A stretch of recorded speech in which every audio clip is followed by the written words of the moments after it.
stuff in here a bit better. Maybe I should go a little higher. How's that? And scoot it this way. There we go. I think you can see the gist of it there. Okay, since yesterday, when you saw me lay in part of the foundation, I have removed the frisket. Now, my frisket was a little old, so it did stain, but it goes well with the color of the fox, so I'm going to leave it. And let's see. I would like to get my detail brush out. As mentioned before, I like my Princeton Aqua Elites when I can. I'm still working on getting enough of them. Whoops, I have one right here. Let's put you over here. Okay, I am going to take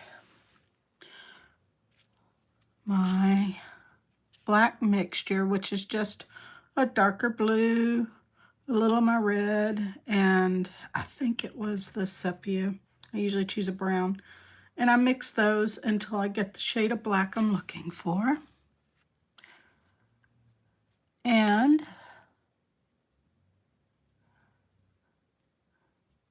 I'm going to start painting. Now I took the frisket up, as I mentioned, and the background is not finished. I'm doing something a little different than I'm used to doing. So I thought I might need to focus a little more on the painting rather than trying to keep it out of the fox's fur. I usually try to avoid frisket when possible. It leaves kind of harsh edges, which I can change. Just creates a little extra work there. And I'm pretty good at keeping it out of... Yeah, that line's a little harsher than I want. We're inside today because I'm still pet sitting. That's also why I'm doing this a little early today. I will be heading over to my daughter's house for a few days. And Wednesday I'll be headed to another pet sitting gig. So I thought, let me get this done right now because I don't know what kind of time I will have later today with my grandchildren running around. She has a nice property that has lots of wildlife for me to look at and sit out with my camera, although I didn't bring my camera this trip. My camera's in Omaha at my son's house. So, there we go. I did get a few nice reference photos here, but they were taken with my phone. I prefer my camera. It's not the best camera in the world, but it was an inexpensive entry-level camera that I use to take reference photos.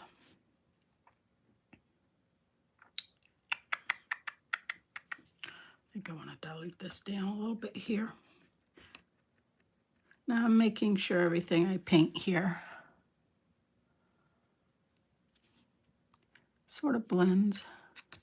It's a little darker than I think I'm going to want. Okay, now keep in mind, this is just the foundation layer on this fox. We're working on pretty much the foundation layer of the whole painting right now.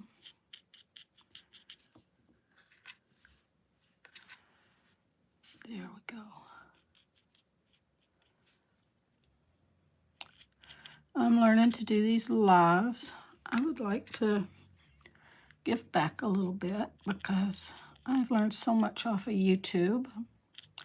I'm sorry with the shake on the camera. I've had today to attach it to the table I'm working on. I keep forgetting I need to watch. That's a little, use this. I have my nice little ugly rag. Was white at one time. I keep a few of these that I use so that I can hand wash them instead of paper towels or kitchen towels because I prefer not having to purchase so many of those. Okay, you notice that even though this is the base layer, I am painting in the direction of what I'm wanting to see with the fur and the highlights. Here's the direction I was painting in. And the reason for that is because occasionally some of these marks will show up. You know what? I'm not happy with it. We need to go up a little higher here and a little over, and I'll correct that later. Okay. Let's see. Go back and forth between my browns here. See, we have an ear here. I want to make sure. The reference photo I'm using, you can look in the links below, is off the Facebook group, free reference photos for wildlife artists.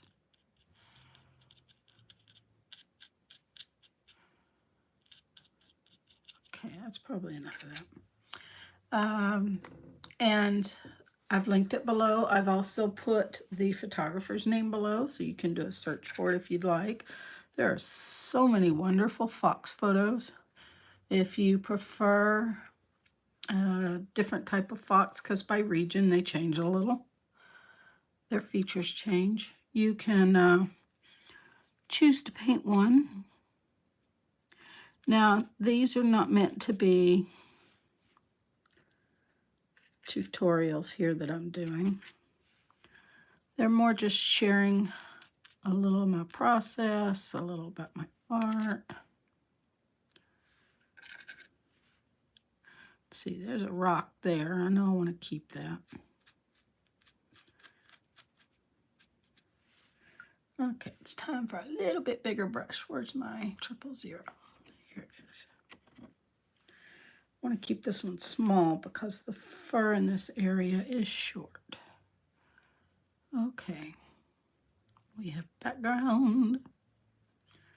I want to make sure I'm still going in the direction of the fur, which technically would be this way on this side.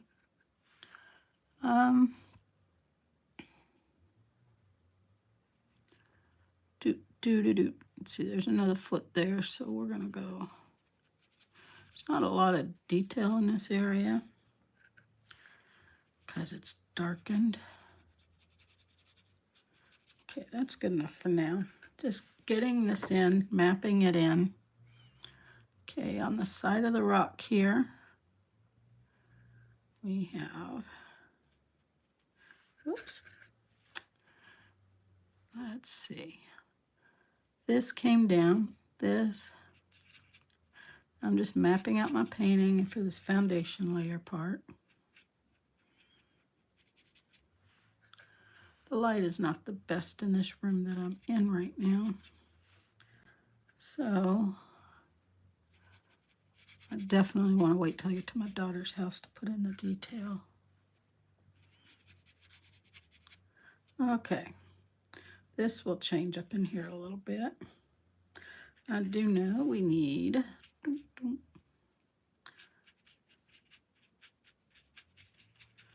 little dark there. There we go. And that is going to go. Notice I'm using sepia for this instead of the black shades. And the reason why is because I think it's going to go really well under the colors I use for the fox. Now for the background, I have changed the background from I've simplified it a little from the reference photo, and I've added some violet hues and blue hues behind. And the reason for that is because I know those colors are going to make the fox pop and look just amazing when we get finished. Okay, I'm just making sure I get that curvature there. Like I said, this is the mapping out process. Let's do the back feet here so I remember where they are. Actually, no. I'm going to do this rock. Well,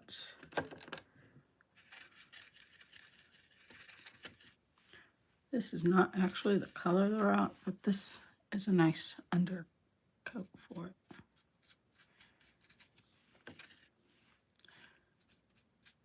Got to remember with watercolor,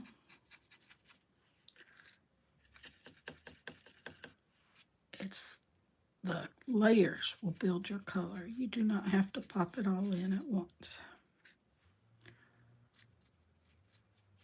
Okay, so I know what colors I plan on using in the future layers. Because of that, I can, rather than mix it on the palette, I can just build up the layers and create a bit of a different look with it, a little more luminous look in parts. Now, I won't do the whole painting that way, but it does work to bring out. Okay, okay, there we go. Let's get some back feet in here. And I'm kind of redrawing some of this in here because my frisket took up a lot of my pencil lines.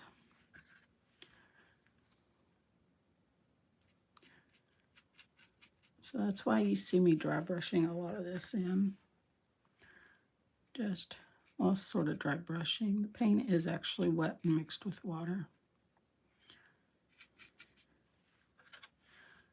Okay. There we go. We have a tail over here. Let's mix that tail coming out of the snow there. I want a little harder edge where the snow is, and the rest of it not so much. Okay. Now watercolor is a lot more forgiving than people let on. So let's see here.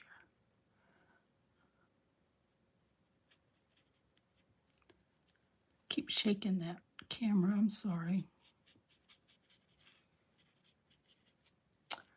Okay. Well, I'm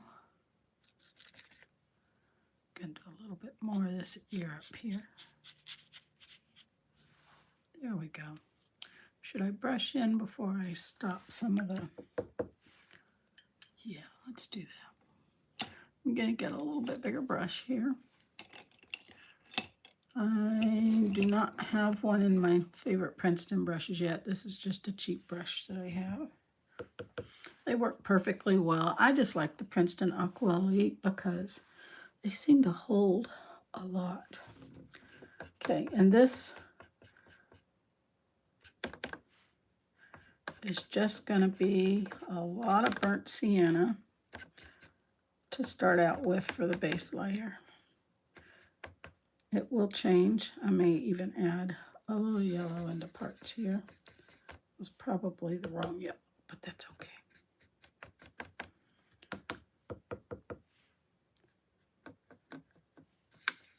There we go. That's what I'm looking for. Mixture here, I have different shades created, and I do tend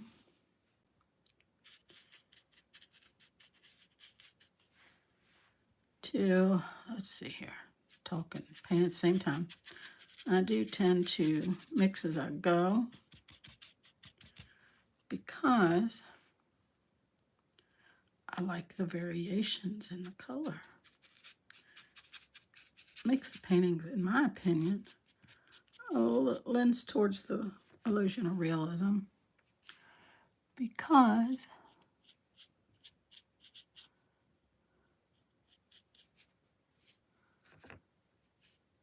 how many animals do you know are a solid color? Just the light hitting it will change it. Don't want to make this too dark right here. I need some light right there. Just right over what we did. There we go. I wanted to leave a little more white there, but that's okay. Don't want too many hard edges there. There we go. Up there, fade it in. Yes, I know I use my fingers a lot. I'm sorry about that. There are mixed emotions about that.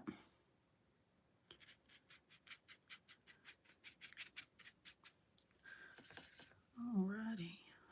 Let's go a little darker here.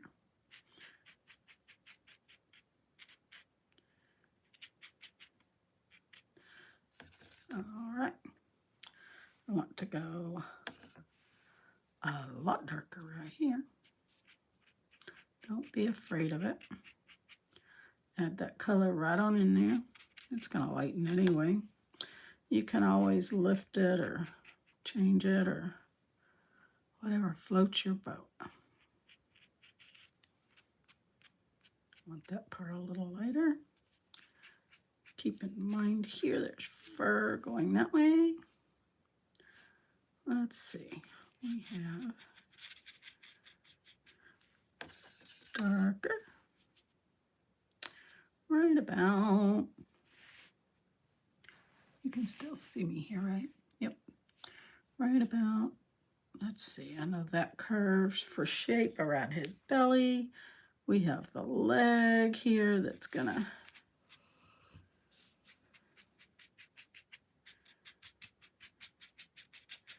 yes, I know it looks messy. This is just mapping out this painting.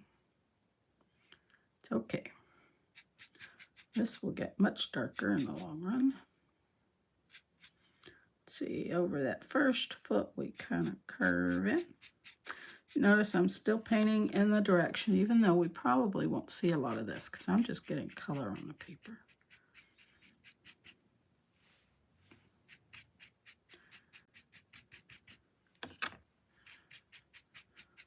Okay.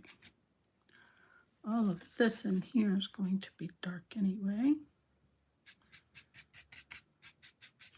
Just get it in the direction of the fur and we will be good. No reason to freak out over that. Or get wrapped up in the details at this point. I'm looking at direction and light.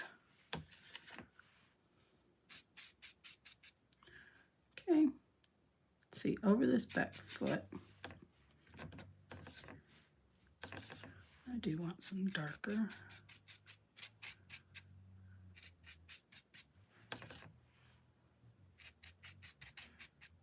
What is that? Get off of there.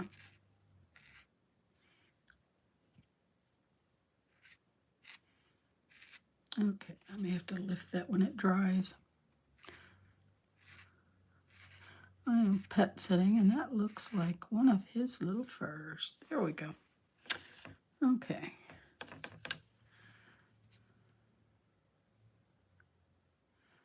A little bit right here. Darken that up a little.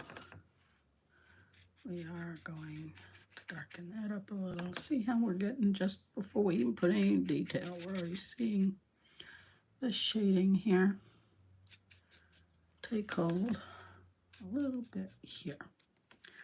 Okay, I want to leave this for white.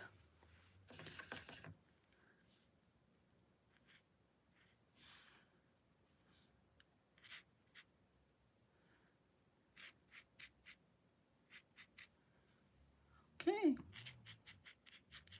probably stop. I am here in just a second.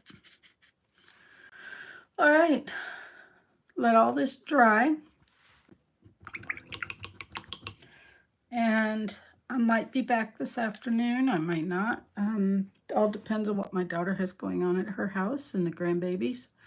But I will definitely be back tomorrow, probably outside at my daughter's house if the weather's good enough. I haven't looked at the weather yet. I will see you either this afternoon or tomorrow. Have a good day.